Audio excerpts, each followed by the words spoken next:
என்ன உங்க வீட்டுல ஒருத்தனாவே ஆக்கிட்டீங்க. நீங்க எனக்கு கடவுள் கொடுத்த வரம்.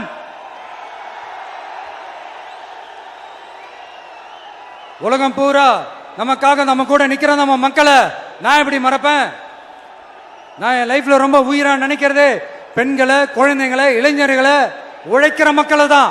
இவங்க தான் நம்மளோட வகைரா. இதை பார்த்துதான் நம்மளோட எதிரிகளுக்கு பத்தி எரியுது. அதுக்காக நாம் என்ன செய்ய முடியும்? அதனால நம்ம உறவுகளை, சொந்தத்தை, வகைராவை யாருக்காகவும் எதுக்காகவும் விட்டு கொடுக்க முடியாது இல்லையா? Here at this moment among this August gathering I want to open my heart and say I enjoy people, I respect people, I worship people.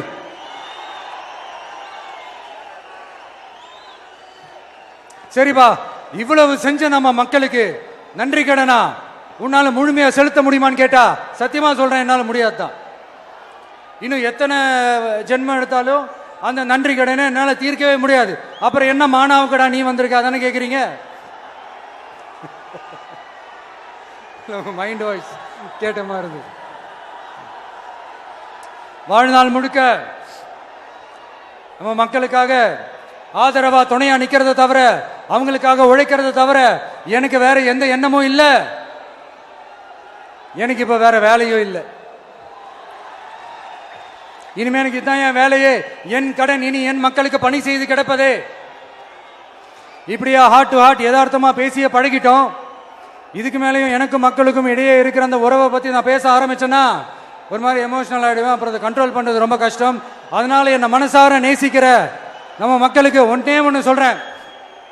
இந்த விஜய் உங்க விஜய், உங்களுக்கான விஜய், உங்களுக்காக மட்டுமே இருக்கிற விஜய். உங்க கூட நிக்க, உங்களுக்காக நிக்க, உண்மையா நிக்க, உணர்வோட நிக்க, உறுதியா நிக்க, உங்க கூட பேச, உங்களுக்காக பேச, உண்மையா பேச, உணர்வோட பேச, உறுதியா பேச, உங்களுக்காக சேவை செய்ய உங்க விஜய் நான் வர.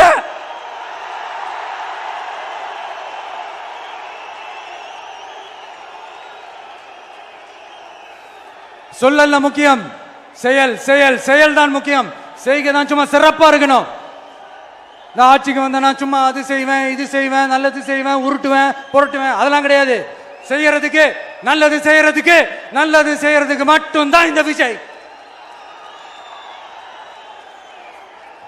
அப்புறம் ஒரு அரசியல் தலைவன் அவன் சினிமாக்காரனா, நல்லவனா, கெட்டவனா, இதெல்லாம் தாண்டி அவன் உண்மையானவனா, அதுதான் ரொம்ப ரொம்ப முக்கியம். இது சம்பந்தமா ஒரு குட்டி கதை ஒன்று சொல்றேன். ஒரு நாட்டில் ஒரு ராஜா தனக்கு பக்கபலமா இருக்கிறதுக்காக, கூட துணையா இருக்கிறதுக்காக ஒரு தளபதியை தேடுறாரு. சரியான தகுதிகளோட ஒரு 10 பேர் செலக்ட் ஆகுறாங்க. ஆனா அதுல ஒருத்தர் மட்டும் தான் செலக்ட் பண்ணணும். அதனால அந்த ராஜா என்ன பண்றாருன்னா ஒரு டெஸ்ட் வைக்கிறாரு. அந்த 10 பேர் கையிலையும் விதை நெல்லை கொடுத்து இதை நல்லா வளர்த்து கொண்டு வாங்க, ஒரு 3 மாசம் கழிச்சு வாங்கன்னு சொல்லி அனுப்பி வச்சிடுறாரு. 3 மாசம் கழிச்சு வரும்போது அதுல ஒருத்தர் ஆளு உயரத்துக்கு வளர்த்திருந்தாரு, ஒருத்தர் தோல் உயரத்துக்கு வளர்த்திருந்தாரு. அதுல ஒரு 9 பேரும் நல்லா வளர்த்து கொண்டு வந்திருந்தாங்க.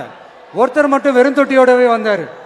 என்னன்னு கேட்டதுக்கு, நானும் தண்ணி ஊத்தி ஊத்தி பாக்குறேன், உரம் வச்சு வச்சு பாக்குறேன், வளரவே மாட்டேங்குது ராஜா, என்ன பண்றதுன்னு தெரியலன்னு சொன்னதுக்கு ராஜா அவரை கட்டி அணைச்சிக்கிட்டு, இனிமே நீதான் என்னுடைய தளபதி, எல்லா அதிகாரமும் உனக்கு தான் சொன்னாரு. ஏன்னா அந்த 10 பேர் கையிலையும் ராஜா கொடுத்தது அவித்த விதை நெல், அது முளைக்கவே முளைக்காது.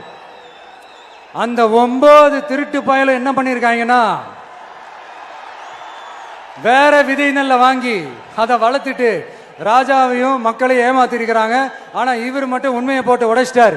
அதனால ஒரு நாட்டுக்கு திறமை எந்த அளவுக்கு முக்கியமோ அந்த அளவுக்கு உண்மையும் நேர்மையும் முக்கியம். இப்போ நீங்க எல்லாரும் தான் அந்த ராஜா. நீங்க தேர்ந்தெடுக்க போற அந்த தளபதி